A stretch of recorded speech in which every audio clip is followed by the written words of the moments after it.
Maria, tot teu.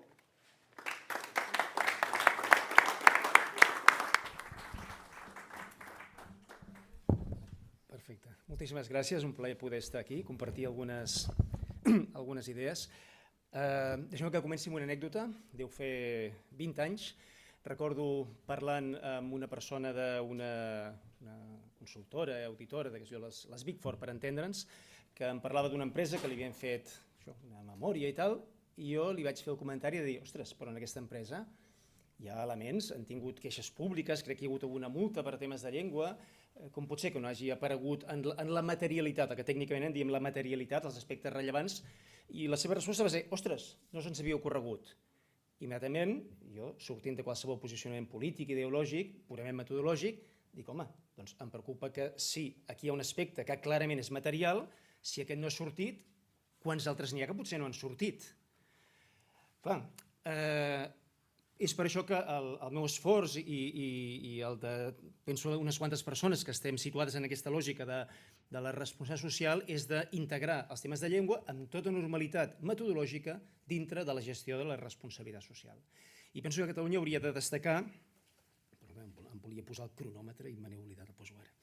Catalunya hauria de destacar precisament per les seves característiques en ser un país excel·lent des del punt de vista de bones pràctiques de gestió del multilingüisme en aquest moment i per veure com la llengua pròpia té el paper que li correspon. De fet, una segona anècdota per començar.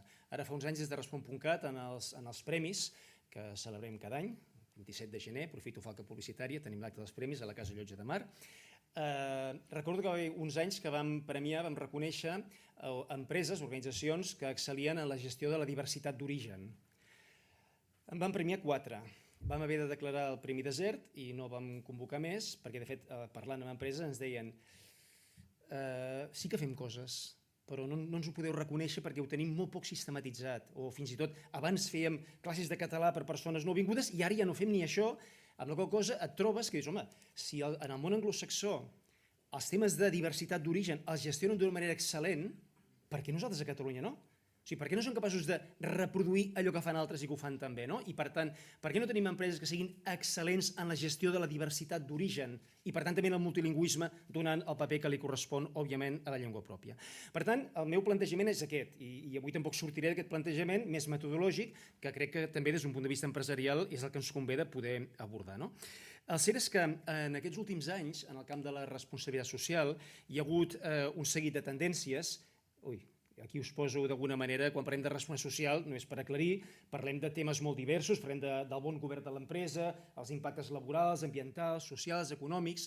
De fet, les grans tendències que hi ha hagut en aquests últims anys, economia circular, per tothom conegut, empresa saludable, també potser no tan conegut, però vaja, són temes també importants que es coneixen, el propòsit empresarial, i hi ha una altra tendència que és més recent, i que vull citar-la avui aquí, perquè l'hem captada en aquests últims anys i no fa tant de temps, i tant a Catalunya com arreu del món, que és tot el que en diríem reptes socials, i específicament la relació de l'empresa amb la comunitat. Aquest és un tema que fins fa poc era un tema filantròpic, col·lateral, carregat de bonisme, de reactiu. Hi ha empreses, sobretot grans perquè tenen més discurs en aquest sentit i més capacitat d'observar tendències, que estan incorporant aquests aspectes de la seva relació amb la comunitat aquí i arreu del món com un tema estratègic, com un tema fonamental. I algunes empreses ens diuen, m'hi he trobat a Respon.cat, empreses que et diuen, mira, fa 20 anys no té res a veure el que fèiem amb temes ambientals que el que fem ara. Fa 20 anys estàvem començant a reciclar paper, ara tenim plaques solars, economia circular. Amb el tema social, de relació amb la comunitat, estem fent exactament el mateix ara que 20 anys enrere. Per tant, hem de fer un salt enorme a sistematitzar la relació de l'empresa amb la comunitat i això vol dir molts temes, un dels quals, òbviament, és la llengua. Des del punt de vista de la gestió metodològica que avui estic defensant aquí, hem d'incorporar la llengua com una pedra en el camí en tots aquests elements de la gestió de l'empresa i, per tant, hem d'incorporar-ho. En altres aspectes, torno a insistir, com l'ambiental, abans estava fora de la gestió empresarial 50 anys enrere. Avui dia forma part del perímetre de gestió empresarial. Una empresa gran, una empresa industrial, escolta, més enllà que hi hagi lleis, que hi hagi possibles litigis, saben gestionar el tema, en saben. En els temes socials encara no és així. Encara són matèries que l'empresa adopta de tant en tant, qui més, qui menys, però estan fora del perímetre de gestió empresarial. Qui ho adopta ho fa això per bonisme, perquè té un compromís. Hem de fer que aquests temes vagin entrant en el perímetre de gestió empresarial i, per tant, sistematitzar-los. De fet, avanço que des de Rasson.cat estem treballant, hem treballat amb una proposta perquè aquelles empreses que disposen de política de persones, política de medi ambient, etc., puguin disposar d'una política de relació amb la comunitat. Això encara no ho té ningú. Com gestionar tots els temes de la comunitat, des de la relació amb els veïns fins a la relació amb les entitats socials fins al tema de la cultura i de la llengua. Integrem-ho tot dintre d'aquesta lògica de gestió. Aquesta és la idea i com ho estem treballant. Construiré el discurs, amb el temps que tenim per fer-ho fàcil, quins serien els 4 enfocaments que des de la lògica de la responsabilitat social una empresa hauria d'incorporar. Us en proposo 4. Un primer, l'enfocament legal. És obvi, és un tema fonamental i l'hem de tenir en compte. Prou que patim que moltes empreses i administracions no compleixen, entreu pàgines de ministeris i veureu que fa riure, fins i tot pàgina com la de l'agència tributària, que hi entres, no sé, fa un any, ara no ho sé, però posava la pàgina en català és una traducció automàtica, no ens fem responsables dels errors que hi hagi. La cosa dic, ja miro la pàgina en castellà directament perquè a veure si em diran una cosa que no és vàlida. Això és terrorisme lingüístic. És a dir, com em poden dir una pàgina amb aquesta importància que té l'agència tributària que aquella informació no saben si és vàlida o no? Home, fa riure la manca de respecte que hi ha. En tot cas, quan parlem de l'enfocament legal, des de la lògica de la responsabilitat social, no us passo ara tot el model aquí que tenim, amb què treballem, quan parlem que una empresa, quan li fem la fotografia en diferents nivells, aquí, en el límit de l'aigua, en el límit de l'aigua hi hauria el compliment normatiu, quan parlem de compliment normatiu des de la lògica de la responsabilitat social, no només vol dir complir segons les obligacions de les lleis, també vol dir segons les obligacions que tu has contret, si tens un codi ètic o el que sigui, però atenció, també vol dir, insisteixo, des de la lògica de la responsabilitat social, comprendre que no només has de complir l'articulat de la llei, sinó la voluntat de la societat que el legislador ha recollit d'una manera determinada. Perquè buscar les escletxes legals, que tothom ho sap fer, vol dir fer un frau de llei. I per tant, des de la lògica de la responsabilitat vol dir comprendre-ho. I per tant, si en un moment determinat, quan es va fer la primera llei de temes de llengua, el tema webs no sortia perquè no existien, doncs tu has d'entendre que allò forma part de la voluntat i que en aquell moment la llei no està actualitzada. Per tant, això voldria dir una acció responsable de compliment de la llei. Passo. Un altre enfocament, el tema del mercat. Tema legal, el tema del mercat, tema comercial, òbviament és fonamental, no? I per tant una empresa hauria de ser capaç de respectar a la seva clientela. Respectar la clientela vol dir, per exemple, parlar amb la seva llengua. Encara que la llei digui que només l'has d'entendre, però vaja, no és normal des d'una òptica de respecte a la clientela que no parlis amb la seva llengua. De fet, arreu del món això s'entendria que és així. Aquí tenim les dificultats culturals, de trajectòria, etc., de politització també, que fan que això sigui difícil.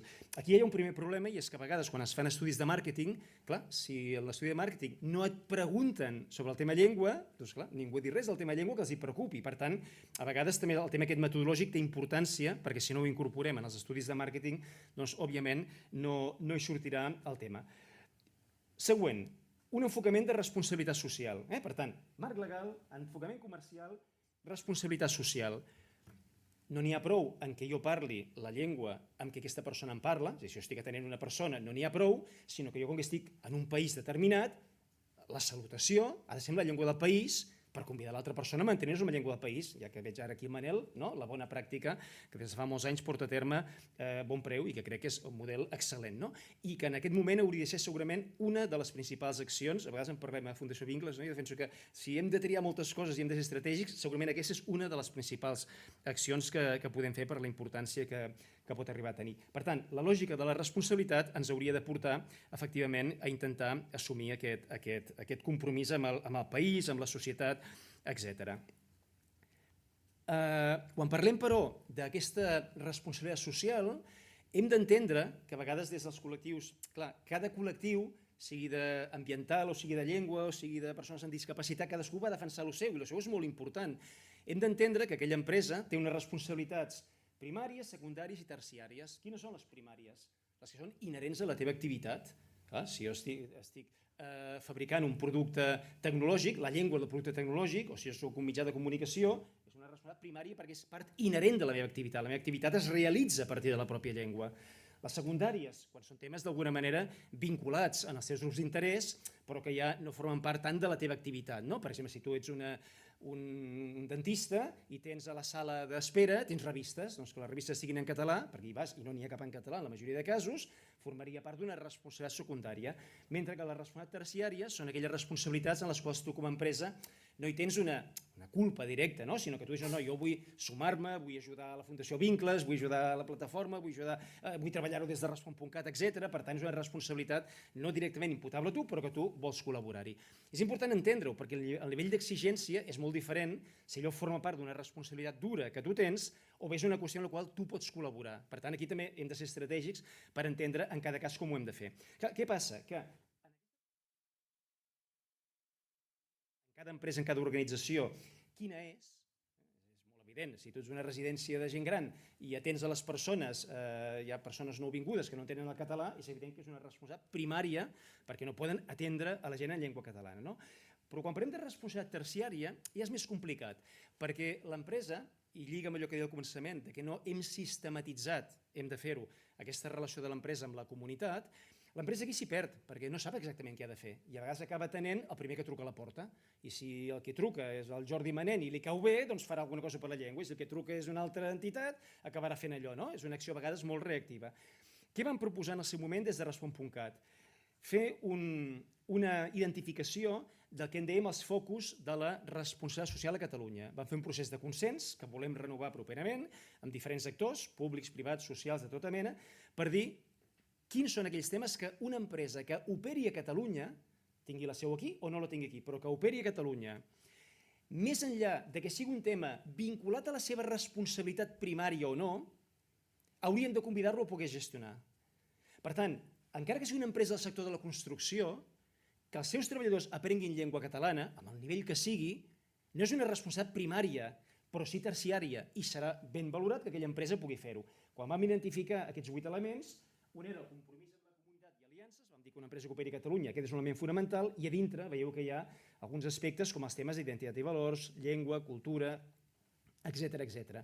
També sortia el tema d'immigració, això és del 2014 que ho vam fer en aquell moment, com un tema que veiem que necessàriament, encara que no fos una empresa intensiva en mà d'obra i que acollís a moltes persones nouvingudes, tot allò que pogués fer per facilitar la integració social i laboral d'aquestes persones seria una bona pràctica, en el cas de Catalunya, doncs, de màxima rellevància. Per tant, aquesta és la idea de com vam treballar aquesta metodologia. Quart element, recordeu, legal, comercial, responsabilitat social. I fa uns anys, quan vaig fer un article que se'm va demanar des de Llengua i Dret, les revistes Llengua i Dret, que sí? En aquell moment només havia posat jo els 3 primers, després vaig afegir el quart, que és el de sostenibilitat, perquè clar, estem en un moment cada vegada més complex i en el qual pot passar que a mesura que estem entrant en una minorització, no només en el conjunt de l'estat espanyol, sinó dintre de pròpiament Catalunya, clar, pot passar que tu preguntis a la gent i que hi hagi gent que els hi digui a mi m'és igual la llengua. Això pot passar. I sobretot col·lectius joves, cada vegada no hi ha animadversió, però són temes que no hi ha un sentit de compromís tan gran. Per tant, aquí hem d'incorporar aquesta visió de sostenibilitat, de desenvolupament sostenible. Què vol dir?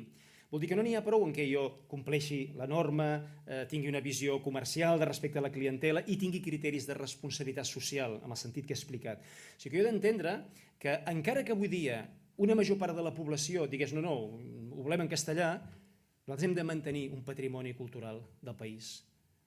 I per tant aquest és un element molt important quan parlem de desenvolupament sostenible. O sigui, si nosaltres parléssim del tema dels drets de les dones, escolta, anys enrere hi havia moltes dones que defensaven el paper del mascle dominant i per tant l'empresa ha de saber quina és l'acció correcta des d'un punt de vista ètic. O sigui, no n'hi ha prou amb escoltar directament la gent. Per tant, aquí hi ha un pas més subtil però que és important que sapiguem entendre. Un altre exemple perquè s'entengui, una altra comparativa. Podem defensar l'agricultura ecològica, però ara hi ha gent que diu no n'hi ha prou amb l'agricultura ecològica, hem d'anar a l'agricultura regenerativa. Per què? Perquè l'agricultura ecològica vol dir fer-ho bé, no contaminar, no posar pesticides, però ja hem avançat massa. Cal avançar cap a una agricultura que sigui regenerativa i que per tant sigui capaç de resoldre allò que hem fet malament per tornar a fer que la Terra torni a estar viva. D'alguna manera, aquesta visió de preservació, de desenvolupament sostenible, voldria dir això, voldria dir que l'empresa tingui aquest compromís que va més enllà del diàleg amb els grups d'interès actuals per tenir aquesta visió de llegat i de preservació de la identitat i de la cultura. Per tant, aquest és l'enfocament que proposem des d'una lògica, o que us proposo des d'una lògica de responsabilitat social, tenint en compte que els ODS, com sabeu, no hi ha un ODS de cultura, és una demanda que ja arriba tard, però que en tot cas per aquí dintre apareixen en alguns aspectes els temes de llengua. I en concret, dintre no va la llumeta, però dintre de l'11 de ciutats i comunitats sostenibles hi ha un punt, l'11.4, que recull tot el tema de patrimoni cultural. Ara que m'ha estat el conseller puc dir-ho, que la Generalitat en el seu moment, quan va fer no, ja ho sap, ja l'he explicat, però quan al seu moment es va fer la localització de l'Agenda 2030 a Catalunya, no es va estirar del fil que hi havia aquí dels temes de cultura que sortien.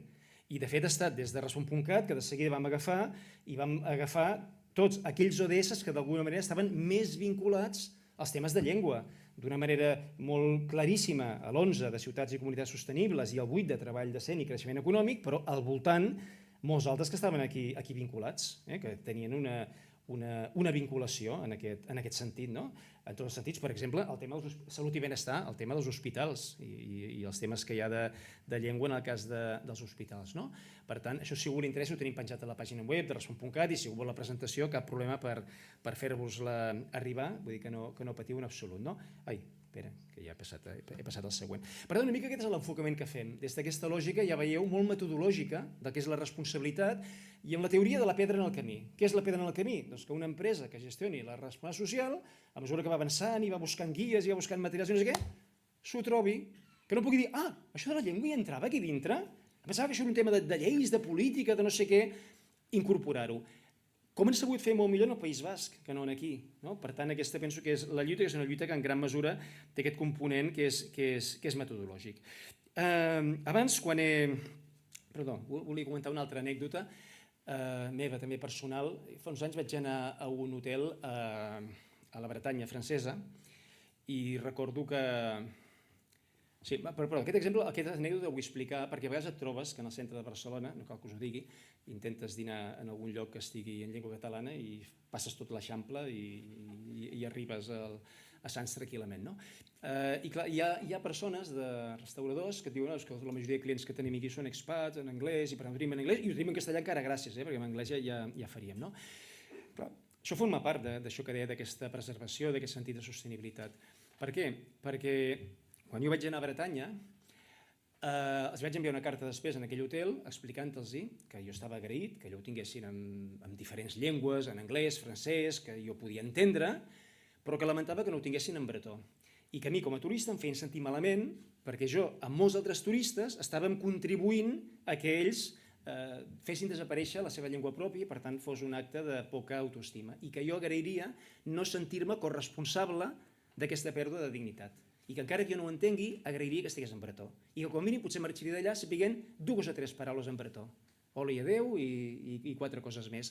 Per tant, aquesta idea del paisatge lingüístic i d'aquesta responsabilitat vinculada a la sostenibilitat, al desenvolupament sostenible, implica alguna cosa més que no només dialogar amb els grups d'interès.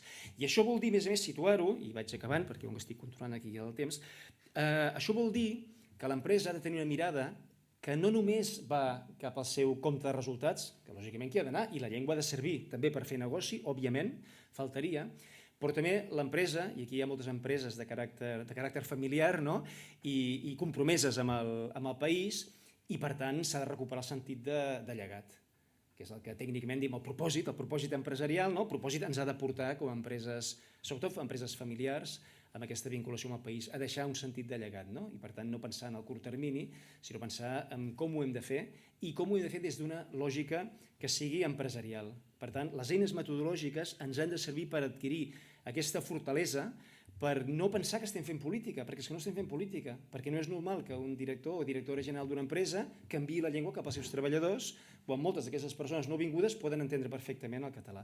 O pot haver-hi situacions, moments, si una persona ha arribat fa poc, depèn del tipus d'acció que sigui, però, clar, jo recordo també una empresa multinacional que ho feien tot en anglès, però és que fins i tot, quan estava allà passejant, vaig veure que feien una trobada de voluntariat per anar a arreglar una font a prop de Vilafranca del Penedès i ho tenien en anglès. Dic, home, nois, que fins i tot això ha d'estar en anglès. És a dir, és trobar també, perquè és evident que hi ha organitzacions, empreses que són globals, que la majoria de coses les fan en anglès, és trobar quin és l'espai per la llengua pròpia, no? És trobar d'alguna manera en aquesta gestió la incorporació de la llengua pròpia. Vaig acabant. És evident que estem davant de temps difícils, ho deia el conseller, ha posat ell fet aquest acte de prospectiva dient que un dels camins era apocalíptic, era Blade Runner, i realment penso que hem de tenir clar que hi ha una possibilitat que les coses vagin malament, però segur que des del món empresarial sempre hem mirat amb optimisme, amb ganes d'aportar pel país, i més des de l'empresa familiar catalana, i per tant aquesta és la invitació. Davant del que ens vindrà, jo si voleu prospectiva, si hi hagués ara aquí el doctor Santacreu, ell moltes vegades explica, sabeu, en aquell moment són 8.000 milions de persones en el món, amb ell va haver una època que va estar mirant molt el tema de la demografia, diu, sabeu que en les properes dècades acabarem sent 10.000 milions, en falten 2.000, on naixerà aquesta gent? No, aquí, allà, no, Xina, Índia, ja no, aquests ja han parat, naixeran a Àfrica. I si s'ajunta aquesta perspectiva demogràfica amb el canvi climàtic, és evident que molta gent vindrà cap aquí a banda de que la necessitem. Per tant, cal assegurar les maneres, i l'única manera és captació en origen, perdre la por, que s'haurien de formar en català en origen per portar-los cap aquí, és abordar des d'una lògica empresarial i despolititzada tots aquests reptes. I aquí sí que ens hi juguem molt pel país i també pel món empresarial a l'hora de fer una bona gestió de totes aquestes persones. I lligo també amb les paraules que del conseller de tot el tema de que l'empresa ha de ser exemple. Segurament en aquest moment per molta gent jove penso que un dels motius que els fa no apropar-se a la llengua catalana, a diferència del que passava 40 anys enrere, que el veien el seu futur professional i veien l'ascensor, en aquest moment penso que és fonamental el paper de l'empresa a l'hora de visualitzar aquest ascensor social. Si la gent jove entén que quan vagin a treballar en una empresa el català no només serà un petit mèrit, sinó que serà un aspecte bàsic, el català tiren endavant. Per tant, aquí el paper de l'empresa crec que en aquest moment és molt més important que molts altres aspectes de les polítiques, i penso que aquí sí que ha d'haver-hi un compromís des del món empresarial per abordar-ho des d'una manera seriosa, robusta i metodològica, però amb compromís i amb sentit de llegat. Moltes gràcies. Complet, exacte. Però perfecte.